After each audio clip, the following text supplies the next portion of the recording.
Subscribe कीजिए हमारे YouTube channel को और बेल आइकन को प्रेस कीजिए ताकि हमारी वीडियो का लिंक सबसे पहले आप तक पहुंच सके और ज्योतिष संबंधी सभी जानकारियां आपको मिलती रहे। नमस्कार दोस्तों, स्वागत आप सभी का हमारे इस यूट्यूब चैनल पर। आज हम बात करेंगे गुरु के राशि परिवर्तन के बारे में, क्योंकि गुरु ग्रह जो है कर्क राशि में 2 जून को रात को 1:47 पर परिवर्तन करने जा रहा है। तो कर्क राशि में जाएगा गुरु और 5 महीने इसी राशि में रहेगा, यानी कि 2 जून से लेकर 31 अक्टूबर तक के। तो ये 5 महीने का गोचर क्या परिणाम देने वाला है, इसी बारे में चर्चा होगी। धनु व मीन राशि का स्वामी है गुरु बृहस्पति। कर्क राशि में उच्च का और मकर राशि में नीच का होता है, और जब किसी राशि में जाता है तो 12 से 13 महीने रहता है। मगर अभी गुरु जो है अतिचारी गति से चल रहा है, इसीलिए वो एक साल में 2 या 3 राशि बार बार आगे पीछे हो रहा है। तो गुरु जो है धर्म अध्यात्म के कारक ग्रह है। बुद्धि विद्या विवेक आदि का विचार जो है गुरु बृहस्पति से किया जाता है। गुरु जो है सबसे शुभ ग्रह कहा गया है हमारे ज्योतिष शास्त्र में, और देवताओं का गुरु है। ये अगर आपकी कुंडली में मजबूत हो, अच्छे हैं, आपके लगन में है, यानी कि मस्तिष्क में बैठा है, भाग्य स्थान में है, पंचम भाव में बैठा है, तो जातक के बुद्धि में जो है धर्म अध्यात्म से जुड़े हुए बातें आती रहती है, ऐसे ही काम करता है। और ज्योतिष विद्याओं का जानकार, मंदिर का पुजारी, धर्म कर्म के काम करने वाला, सोने का व्यापार करने वाला, और किसी बड़े पद पे काम करने वाला, जैसे मंत्री तुल्य पद पे। और साथ ही किसी महिला की कुंडली में जो है पति का विचार भी इन्हीं से करते हैं कि उसका पति कैसा होगा, तो गुरु बृहस्पति से द्वारा देखा जाता है। तो बृहस्पति जो है पति सुख का काम करता है किसी महिला की कुंडली में, और इसके द्वारा जातक की कुंडली में बड़ा भाई, सोने का व्यापार और शरीर में लीवर कैसा रहेगा उस पर विचार होता है, क्योंकि लीवर पर भी अपना अधिकार रखते हैं। और साथ ही व्यक्ति के कान भी कैसे होते हैं, ये इन्हीं के द्वारा देखे जाते हैं। अगर ये शुभ होते हैं तो शुभ फल प्रदान करते हैं, जैसे होने वाली संतान अच्छी होती है, जो पुत्र होगा आपका वो कहना मानने वाला होगा, आपके भलाई करने वाला, धर्म कर्म करने वाला होता है। और विद्या अच्छी होती है, उच्च शिक्षा प्राप्त करता है ऐसा जातक जब बृहस्पति मजबूत हो, क्योंकि बृहस्पति से PhD की डिग्री देखी जाती है। अधिक पुत्र होते हैं, बुद्धि विद्या अच्छी होती है। और बृहस्पति कमज़ोर है, अस्त हैं, पापी ग्रहों के साथ पीड़ित है, तो फिर दिक्कत आ जाती है। फिर जो है मिलने वाले फल कम हो जाते हैं, जैसे बुद्धि, आपकी धर्म कर्म के बात आपके मन में ना आना, गलत काम करना, संतान कम होना, और जो संतान है वो कहना ना मानने वाली होगी। स्त्री कुंडली में पति सुख में कमी कर सकता है। धर्म के मार्ग से व्यक्ति भटक जाता है, ज्योतिष का जानकारी नहीं होती, और सोने का व्यापार इतना नहीं चलता। फिर शरीर में लीवर की समस्या, कान में दर्द होता है, क्योंकि जब बृहस्पति अशुभ हो जाता है। तो शुभ ग्रह शुभ फल देता है, अशुभ ग्रह अशुभ फल देता है। तो आज हम बात करेंगे धनु राशि और धनु लगन के जातकों के लिए बृहस्पति का आने वाला समय कैसा रहेगा, जो 5 महीने का गोचर है। क्योंकि धनु राशि का स्वामी है बृहस्पति, और धनु राशि वालों के लिए हम बात कर रहे हैं। इस समय आपके अष्टम भाव में बृहस्पति उच्च का बैठा है, और अष्टम भाव में उच्च का बैठने से जो है आपको कोई इस समय कोई वसीयत की प्राप्ति हो सकती है। अपने पिता से कोई संपत्ति भी आपको मिल सकती है, कोई अस्थायी संपत्ति ज़मीन जायदाद से जुड़ी भी जो है पिता आपके नाम कर सकते हैं इन 5 महीनों के अंदर, जो धनु राशि के जातक है। तो बहुत ही शुभ समय रहेगा अष्टम में रहने से।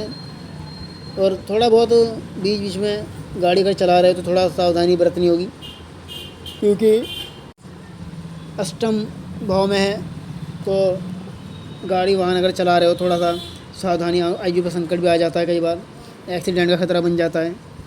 हालांकि शुभ ग्रह है बृहस्पति, लेकिन फिर भी हमने कई कुंडलियों में देखा है कि व्यक्ति के चोट भी लग गई और मृत्यु भी हो गई।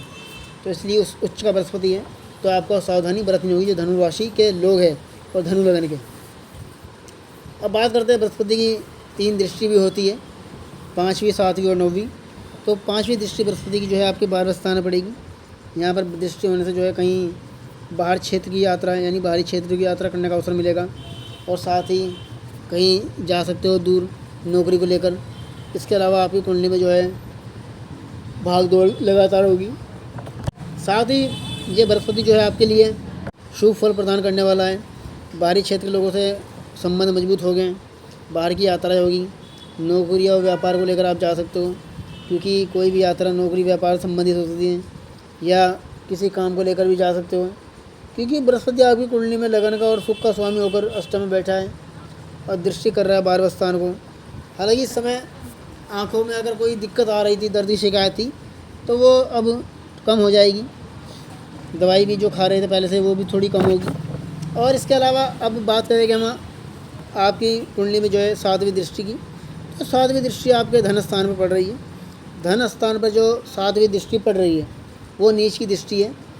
थोड़ा बहुत धन खर्च हो सकता है, मगर परिवार में माहौल अच्छा रहेगा। कोई मांगलिक कार्यक्रम इस दौरान हो सकता है, जिससे शादी ब्याह संबंधित कोई नया काम आपके घर में हो सकता है। तो इस तरह का नया काम होने का भी अवसर आपकी कुंडली में बन रहा है। तो इसलिए थोड़ा सा वाणी पे वो रखें कंट्रोल, क्योंकि वाणी इस समय खराब हो सकती है। और बृहस्पति की 9वीं दृष्टि आपके सुख स्थान पर पड़ रही है। यहाँ पर दृष्टि होने से बृहस्पति की कुछ रुके हुए कार्य पूरे हो गए। हालांकि शनि पहले ही वहाँ बैठा है। शनि के होने से थोड़ा बहुत लेट हो सकता है, देरी हो सकती है काम में आपके, और माता की सेहत भी ख़राब हो सकती है इस समय, क्योंकि शनि की दृष्टि, शनि जो है बृहस्पति की राशि में है, बृहस्पति अपनी राशि को देख रहा है। हालांकि एक आध काम बन सकते हैं रुके हुए, मगर फिर भी आपको थोड़ी सी सावधानी रखनी है। जैसे कि आपकी कुंडली में खरीद बेच काम कर रहे हो, तो थोड़ा सा उसमें सावधानी है कि कोई दुश्मन आपको परेशान कर सकता है, और ज़मीन के काम में दिक्कत आ सकती है, किसी के साथ झगड़ा हो सकता है बिना फजूल का, बंटवारे की बात घर में चल सकती है आपके। तो इस तरह की समस्याओं से इस समय आपको जूझना पड़ सकता है, जो कि धनुर्लग्न के लोग हैं। अब और घरों की बात करेंगे।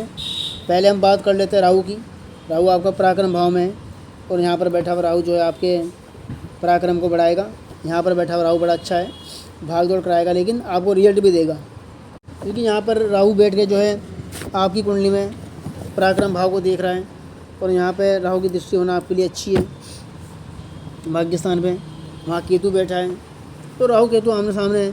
राहु पराक्रम में जो है छोटे से सपोर्ट मिलेगी आपको, जो आपसे छोटे भाई बहन हैं, या कई कार्य क्षेत्र में जो लोग आपसे जुड़े हुए हैं, और भाग दौड़ अधिक करनी पड़ेगी, कार्य में सफलताएँ मिलेगी इस राहु की वजह से। हालांकि शादी ब्याह में लेट कर सकता है, क्योंकि राहु की दृष्टि आपके जीवन साथी के स्थान में पड़ रही है, तो कुछ रुकावटें आ सकती है। जैसे कि शादी के लिए रिश्ता देख रहे हो अपने, उस तरह की समस्या हो सकती है, या जीवन साथी के साथ मतभेद हो सकते हैं, और पार्टनरशिप में थोड़ा बहुत उथल पुथल हो सकती है।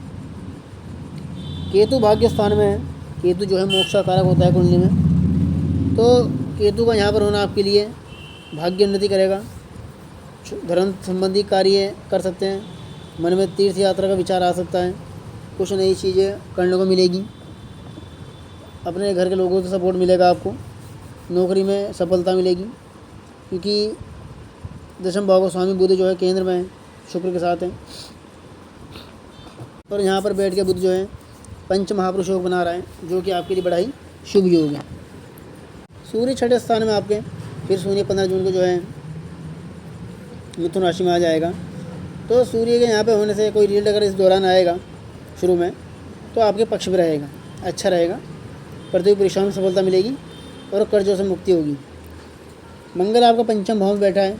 मंगल आपका अपनी राशि में है, तो मंगल इस कुंडली में 12वें का और पंचम स्वामी हो गए, पंचम में है। शिक्षा क्षेत्र में सफलता, सट्टे लॉटरी के काम में सफलता मिलेगी, कहीं पैसा इन्वेस्ट किया है तो उसमें भी अच्छे काम आप करेंगे। तो ये था धनु राशि और धनु लग्न के लिए जो आज आपने जाना। हमारी और वीडियो आगे भी आप लोगों के लिए ऐसी आती रहेगी। आप हमारी वीडियो को लाइक करें, चैनल को सब्सक्राइब करें, और इसको शेयर भी कर दें। यदि कोई बात आप हमसे पूछना चाहते हैं, तो हमारे दिए हुए मोबाइल नंबर पर आप संपर्क कर सकते हैं। सभी जानकारी आपको विस्तार दी जाएगी। धन्यवाद।